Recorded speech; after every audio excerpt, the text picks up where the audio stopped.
باندھ کر گھر کے باہر کھڑی ہو گئی کہ کوئی آئے گا تو یہ میں اپنی گٹری اٹھوا کر کے اپنے سر پہ رکھوں گی تاکہ یہاں سے نکل جاؤں. اور جو اسے راستے میں ملتا مکے میں سب سے کہتی دیکھو کبھی بھی محمد کے قریب مت جانا. وہ ایک عجیب سا دین لے کر آیا ہے. اس کی زبان اس کی گفتار اتنی میٹھی ہے کہ جب جو سن لیتا ہے تو اس کا دیوانہ ہو جاتا ہے. مکے میں جب باہر سے لوگ آتے تو مکے کے جو ظالم کفار تھے ان کا یہ طریقہ تھا وہ اپنے غلاموں کو مکے کے باہر دروازوں پر کھڑا کر دیتے. جو راستہ مکے میں داخل ہوتا وہ وہاں روئی بانٹتے کہ لو یہ کانوں میں لگا لو. تم مکے کے بازار میں جاؤ گے محمد نام کا جو شخص اس کے قریب مت جانا. کیوں؟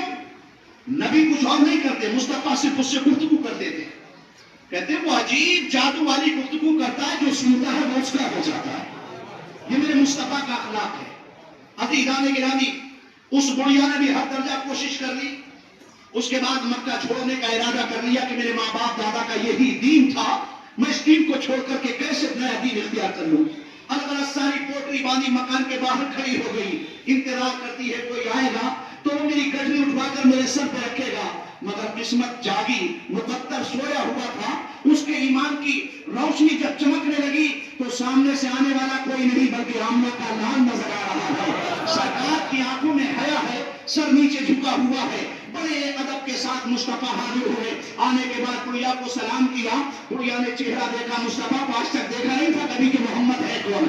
عزیزان گرامی دیکھا اور دیکھنے کے بعد کہتی ہے بڑا شریف بچہ نظر آتا ہے, تو بڑا بھولا بھالا مجھے دکھ رہا ہے. کہا کیا بات ہے مائی, کیسی کھڑی ہو؟ کہا میں نے دین چھوڑنے کا ارادہ نہیں رکھا, اس لیے میں نے شہر چھوڑنے کا ارادہ کر لیا ہے. میں نے سنا ہے محمد نام کا کوئی ایک بندہ ہے جو ایک نیا دین لے کر مکے میں آ گیا ہے.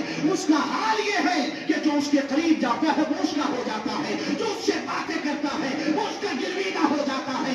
اس لیے میں نے سوچا ہے کہ میں اپنے باپ دادا والا دین تو نہیں چھوڑوں گی, مکہ چھوڑ دوں گی. عزیزان گرامی اس کے بعد دنیا سمجھا رہی ہے مصطفیٰ کو کہ بیٹا تو بڑا بھولا بھالا نظر آتا ہے, بڑا سیدھا سادہ نظر آتا ہے, بڑی شرافت تیرے چہرے سے ٹپک رہی ہے. کہتے ہیں بتاؤ بات کیا ہے؟ کہتے ہیں یہ گٹری میری اٹھوا دے. کہاں جانا ہے؟ شہر سے باہر رکھوا دے. عزیزان گرامی سرکار نے اٹھوائی نہیں بلکہ گٹری اپنے سر پہ رکھنی ہے. اب بڑھیا پیچھے پیچھے ہے, مصطفیٰ آگے آگے ہے.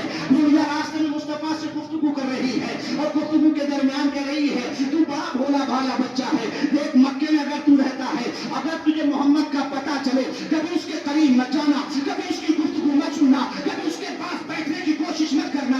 عزیزان گرامی مصطفیٰ دل میں مسکرا رہے ہیں اور بڑھیا ساتھ ساتھ تقریر کرتی چلی جا رہی ہے. جب منزل مقصود پہنچ گئی ہے بڑھیا کہا بیٹا یہی رکھ دے. سرکار نے گٹری اٹھائی اور اٹھا کر کے زمین پر رکھ دی اور اس کے بعد کہا مائی اگر اجازت ہو تو واپس چلا جاؤں.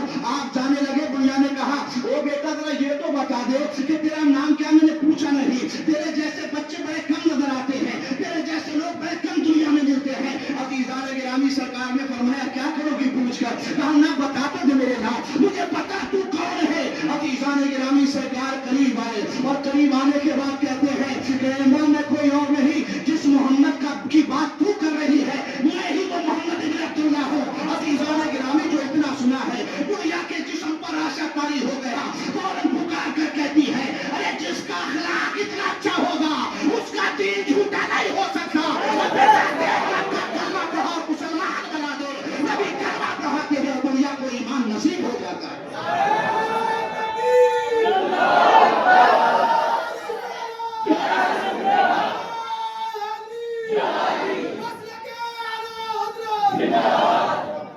حضرات محترم یہ مصطفیٰ کے اخلاق ہیں.